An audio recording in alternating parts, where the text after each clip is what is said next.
રાજકોટમાં મેયરના ગેરકાયદે બાંધકામનો વિવાદ હવે વધુ ઘેરો બની રહ્યો છે। જી હા, આ મામલે રાજકોટ જિલ્લા કલેક્ટર ઓમ પ્રકાશે એક અત્યંત મહત્વનું નિવેદન આપ્યું છે। કલેક્ટરે સ્પષ્ટ કર્યું છે કે જે જમીન પર આ બાંધકામ છે તેની બિનખેતી કરવાની માંગણી અગાઉ 2 વખત ફગાવી દેવામાં આવી હતી। રેકોર્ડ અનુસાર આ જગ્યા શ્રી સરકાર હસ્તકની છે, પરંતુ ત્યાં હાલ સોસાયટી હોવાથી તેને સૂચિત ગણવામાં આવે છે।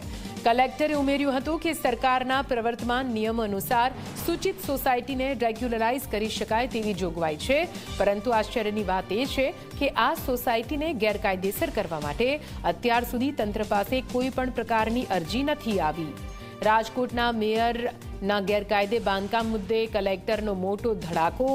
મેયરના નિવાસસ્થાનવાળી જમીનની એને અપીલ 2 વાર ફગાવવામાં આવી હતી। 2017 અને 2022માં બિનખેતી માટેની અરજી તંત્રએ નામંજૂર કરી હતી।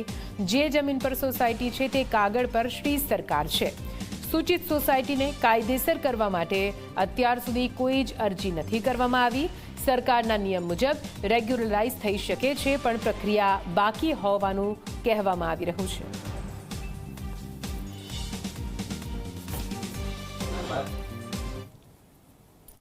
સો બેસિકલી આ ક્રાઇટેરિયા જે છે આ સૂચિતમાં આવતા હોવાથી અરજદાર જે છે આ પોતાનો એક્સરસાઇઝ કરી શકે છે, અને આને જ કારણે આ બીજી જગ્યાએ જે સરકારી જગ્યા ઉપર દબાણ હોય આના કરતાં ડિફરન્ટ છે।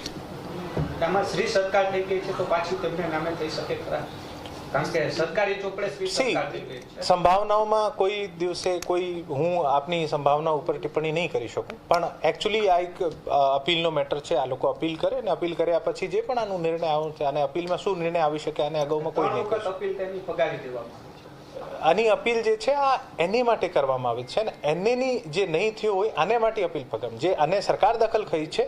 આ મારા રેકોર્ડ સુધી જ્યાં સુધી મને ખબર છે અપીલ કદાચ કરી હશે તો મારા ધ્યાનમાં નથી, મારા રેકોર્ડ ઉપર નથી।